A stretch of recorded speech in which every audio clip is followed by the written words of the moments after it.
Hello, IGN. My name is Jose Otero. I'm here with Daniel Orihuela from Nintendo's Treehouse, and we are checking out Puzzle & Dragons Super Mario Bros. Edition, Yes. which is part of Puzzle & Dragons Z plus Puzzle & Dragons Super Mario Bros. Edition. Two games in one. Yes, and a long title. Yes. But this is coming out May 22nd in the U.S. Yes. One price, $29.99, 2 games all on the same day. A lot of content as we've been kind of going through the first half of this, and now we're doing this other portion of going into more detail. Yeah, so we're jumping into not direct gameplay, and we do have a commentary on IGN for that, which you should definitely check out if you haven't seen this game before. But we are actually going to jump into some of the more team building, more sort of RPG focus of this game. And along with that, a little bit of a treat for the score attack as well, so we'll kind of sprinkle it together. Okay. So basically, we kind of went to that core gameplay team, how to choose the best team to use for different level, which the strategy can change for every stage. Okay. But we're going to go is a little bit more of what do you do with all those things? How do you make your team more powerful overall? Okay. So here we are going into the worlds.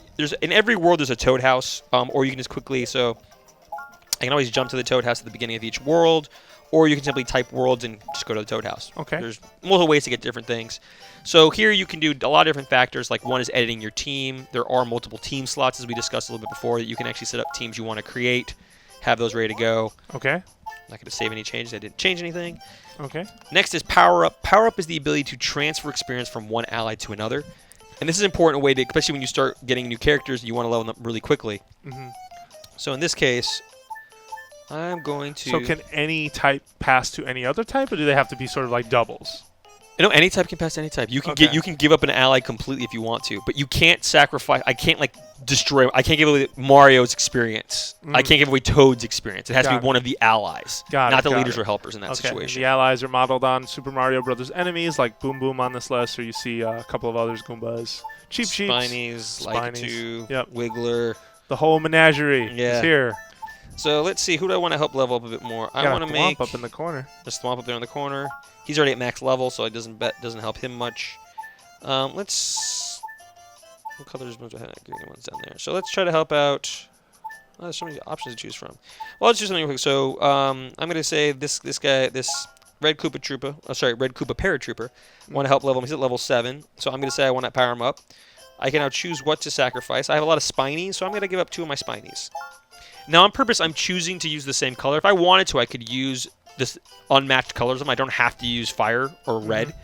It just gives you get more experience by using the same elemental attribute. Elemental type. Got it. Okay.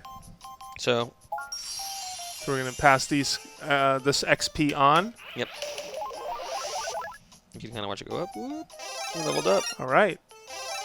And all the Mario fanfare you would expect, all the sound effects you would expect. Now, if you want to, you can tap the screen to speed up that as well. Okay. Now, when you're doing these power-ups, what's really cool too is when you do that, it does change. Sometimes there's a random chance that you'll get like bonuses as you do it. So you always want to take that into account. Okay. So here I'm going to take this Hammer Bros at level 31. I'm going to choose because his cap is 50. I'm going to use one of my coffers. Coffers are these are kind of an enemy that's a little bit harder to find sometimes, but when you do, and they usually run away after like 1 turn or 2 turns. But if you're able to defeat them, what's great is that they tend to give you a lot of experience. Yeah. You may recognize the coffers if you played Super Mario 3D World, yes. I believe. I think that's right. Yeah. That was the last time I saw them. So this goes up this way. And you notice here, I actually have a little bit bonus down there, which is +3 in my recovery area. Just a little random bonus to help you out. Okay. And those are selected randomly. The coffers had nothing to do correct. with that. Yeah. Yes, it's a random chance. You see it's still going up to 38. Okay. Now his max level's 50, you said? Level 50. Yeah, no, cool one to give a different option to show you that. So this guy is Koopa Troopa's level 4. I'm going to use actually, this guy's level 1. I'm going to grab a level 1 yellow Koopa Troopa. I'm going to give him that yellow coffer. Okay. Because you probably should go to about level 25. Or pretty close. Now, instead of watching actually cycle one, it's going to go this whole thing this way. I can just tap on the screen. Okay. And he did go to level 25. Wow. Okay. So the coffers are really valuable to use, and sometimes I use them on a Koopa Troopa. I usually tend to use my coffers when I have them. So I would probably grab, let's see, like this, my Fox Luigi, and I would give him a green coffer. Okay. I tend to always I tend to focus on my leaders a little bit more. It's up to each person's choice on how you want to do that. So instead of again, I can just he went to level 25. And he also went to 25. He went up 9 levels. Wow. In one shot. Okay. So it's a really good way to get experience if you have those coffers available to you. Cool. So that's kind of you do that whole idea of powering up in that area. Yeah. So there is also, you had mentioned to me sort of this next thing that's coming up. So transform. Talk to us about that. So transform's a fun way that basically you can evolve, or you kind of change the characters up into different forms. So example, I'll grab this Hammer Bro.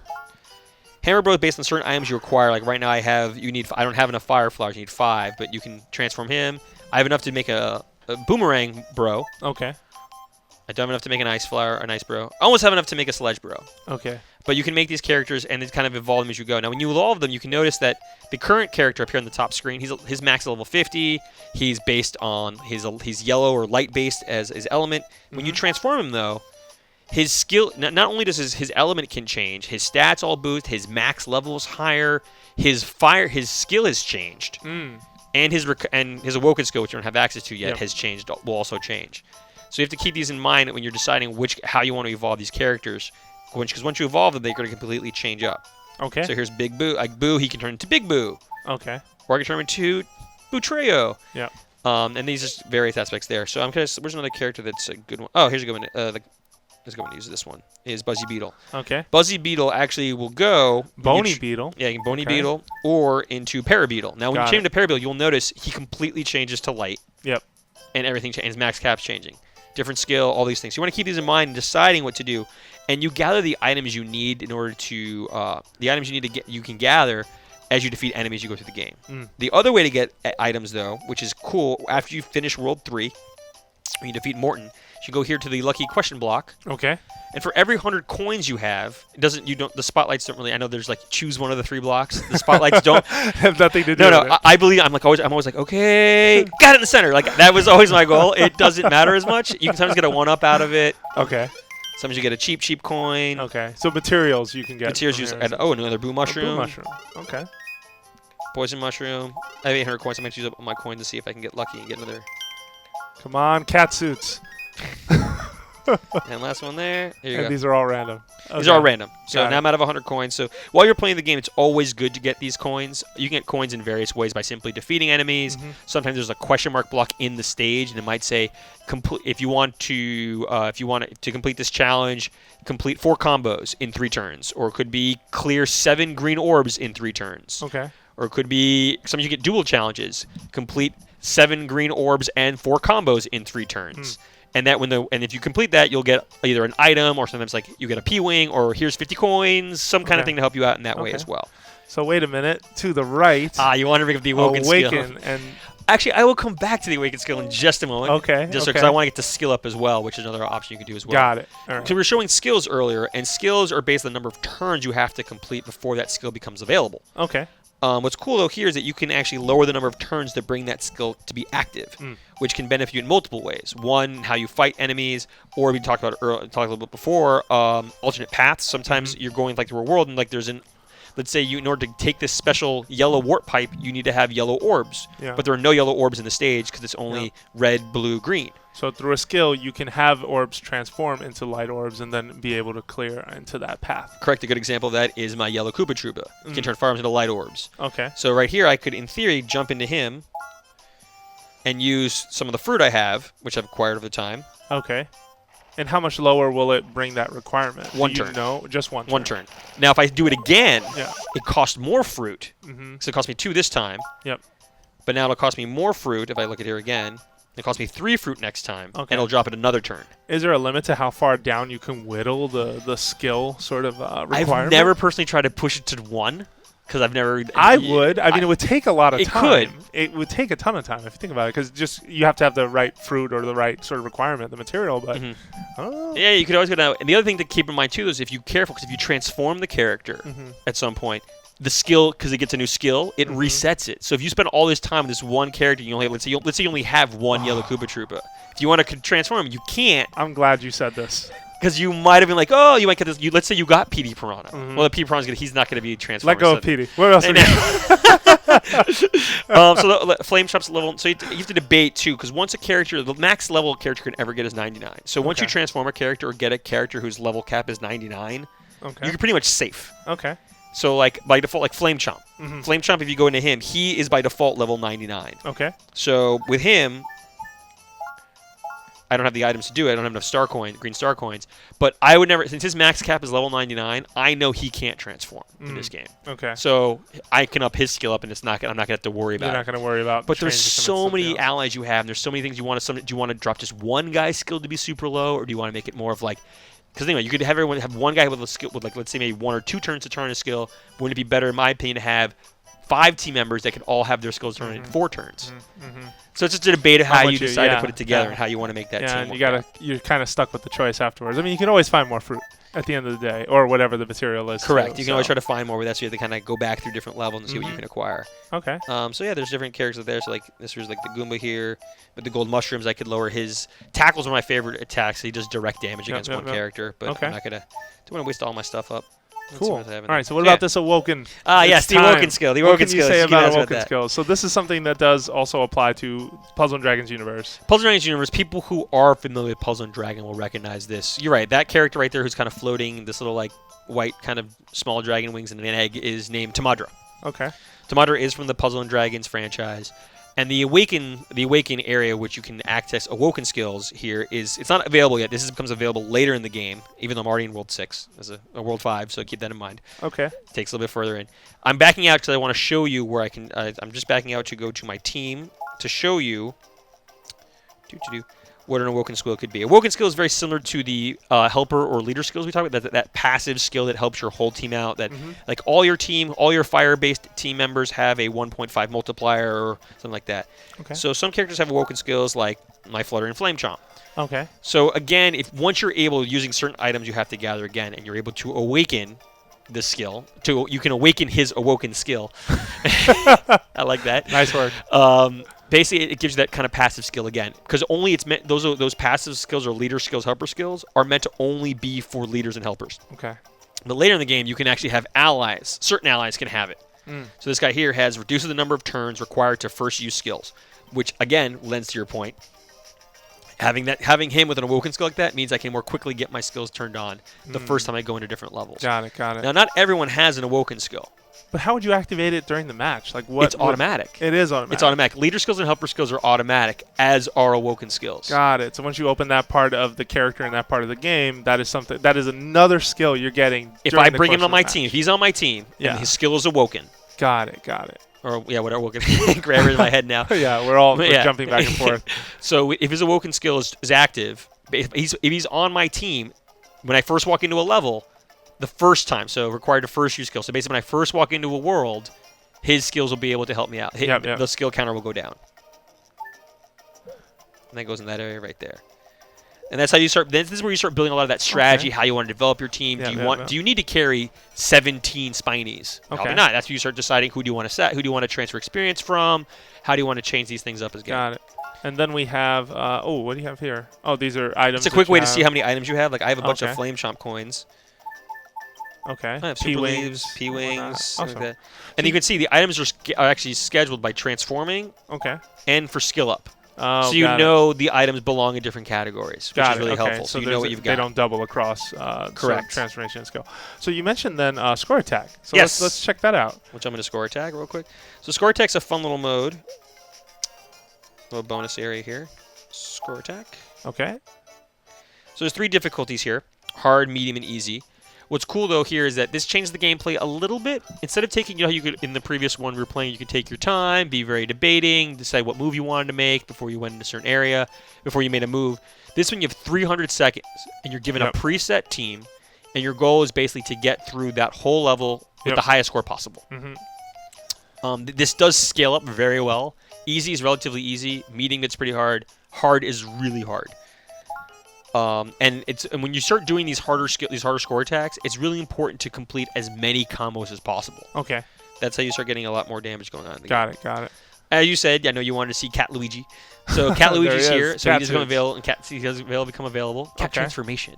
Yep. Cat transformation. Thanks for that. All right. So we also see the preset team. You have a Rosalina as well. Yes. So there's Cat Luigi, King Boo. Okay. Boom Boom. And notice that they're at level 90. Womp and Boos. Womp and Boos. That's one of the transformations you can make of the Thwomp. Okay. Bowser Jr. can be played in this And mode. some of these characters you won't necessarily get in the regular Puzzle and Dragon, Super Mario Edition Puzzle and Dragon. Correct. gameplay. It's mainly for the score attack mode. Okay, got it. So you'll get like special allies. If Correct. like Specialized Super versions to Rosalina. jump in here. So Cool. yeah, you have to play that way. Okay. So Jump in. Let's see what you got. You want to try this time? Oh, you don't want to see that. I don't think the people at home want to see We that. can jump into easy and let you try the easy ones. Easy Oh, version thanks. of that. So. Yeah, that of course. Yeah. Why not? No, I just want to continue to watch you make these. Watch me these fumble decisions. through the game. Yeah. Sure. Maybe not, but you said you have 300 seconds to kind of And you get see as many. Yeah, I see it ticking away in the corner. So for completing it in under 300 seconds, what are you getting again? Oh, jeez. Just to complete it? Yeah. Just you get to try to get the highest score possible, and Okay. then when you street pass with your friends, you'll be able to see who has the highest score. Okay. Okay. But I just realized what's challenging here is that I have no wood on my team. No wood. Okay. No. There's no wood guy. I have nothing on my team that we can attack with wood. So basically, I'm now trying to fight against a water-based enemy, and I can't use wood. So basically, I have to find ways to create more combos with. Yeah. Does that cat transformation have wood as a secondary? The secondary. So I have a little bit in there. Okay. Got it. Oh, this is not going well. Of course I'm joking. Sure you are. There we go. Nice, and then once you complete it, again, like you said, street passing with friends, you'll see who got the higher score. Correct. Do you get any other rewards, like, money or XP, coins and what have you? It's more just a fun challenge and share those scores with other people and see what you can do. Okay. More of a high score, but it changes the way you kind of play the game a little bit because you are playing with a timer instead of playing with it as. Sorry. No, that's okay. This has got to be a lot to juggle. I feel bad I can't beat this guy. This guy's freaking huge, and he's like I can't damage him. Oh, I have skills available. I'm not paying attention to that portion. So the King's Spite recovers 1,000 HP, changes hard orbs into dark orbs. I'm gonna do that. What other skills do I have here? Another cool. Oh, actually, Rosalina's a good one too. Oh. Okay. Changes all fire, wood, water orbs, and changes all of them. Dark. Okay. You've got enough dark representation on this. Reduces number of turns needed to use skills by 1 turn. That's cool. I'll save that for a minute. Junior Smash, change hard orbs. Now, bear in mind, the timer's still running while I'm doing this, by the way. Oh, no. Okay. I'm going to keep the orbs there because they're kind of already randomly generated. How many phases is this battle? It would be sort of like a regular battle from campaign, like there are multiple sort of multiple phases, right. Yeah. Before you fight a boss. But as you can see... Yeah, this isn't going so well. Or is it? We'll find out. There's a bunch of fire. All right. And you're still going. All right. The funny part is the timer's still running while I'm waiting for combos to complete. Yes. Yeah, and there's no way to speed through that, so you've got to kind of make sure that that's something you're... Ooh. Okay, that looked good. So much stuff going on, so I have to do that one there. Luckily, he doesn't take as much damage as the piranhas that you were sort of battling earlier, or some of that stuff. That's because I have a lot more hit points this time. I have 12,000 hit points versus when I had only 5,000. Okay. That's mainly because the guys I have are level 90. So that gives you a lot more options to do in that situation. But yeah, that's right. Exactly what you have to be kind of thinking about is how that's going to play out.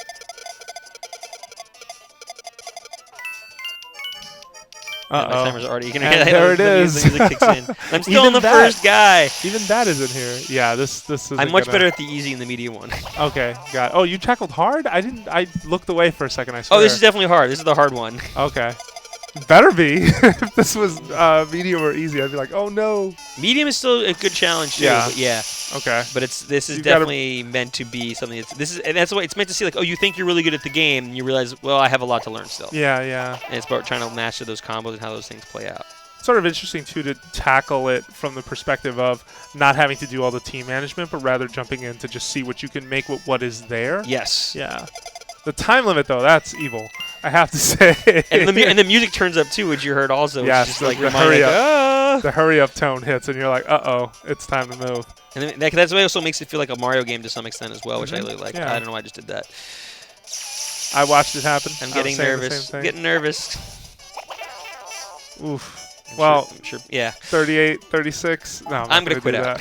All right, well, there you have it, folks. Score the bailout by Daniel Orihuela, but also score attack. Well, the cool thing I want to show too is that because you mentioned that you're kind of showing off this is before we finished up. Is I did want to quickly to show like there is just show what medium is because you do get different team. Here's Luigi statue or statue of Luigi. Nice. And different skills, and now you have Magic Koopas as well.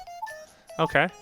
Again, with different Awoken skills, you kind of look at his Valeron. Another Rosalina? Yes. Cool. Different Rosalina. And then Easy,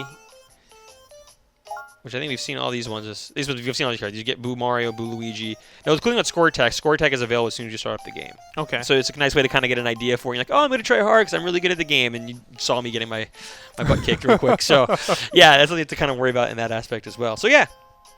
It kind of goes through most of what... I'm trying to know if there's anything else to show off in the game so far. And that kind of covers most of what we've gone through. So from the core gameplay, the different worlds, the Score Attack. Again, it's 2 games in 1. This is just one of the 2 games we've been talking about, too. Okay.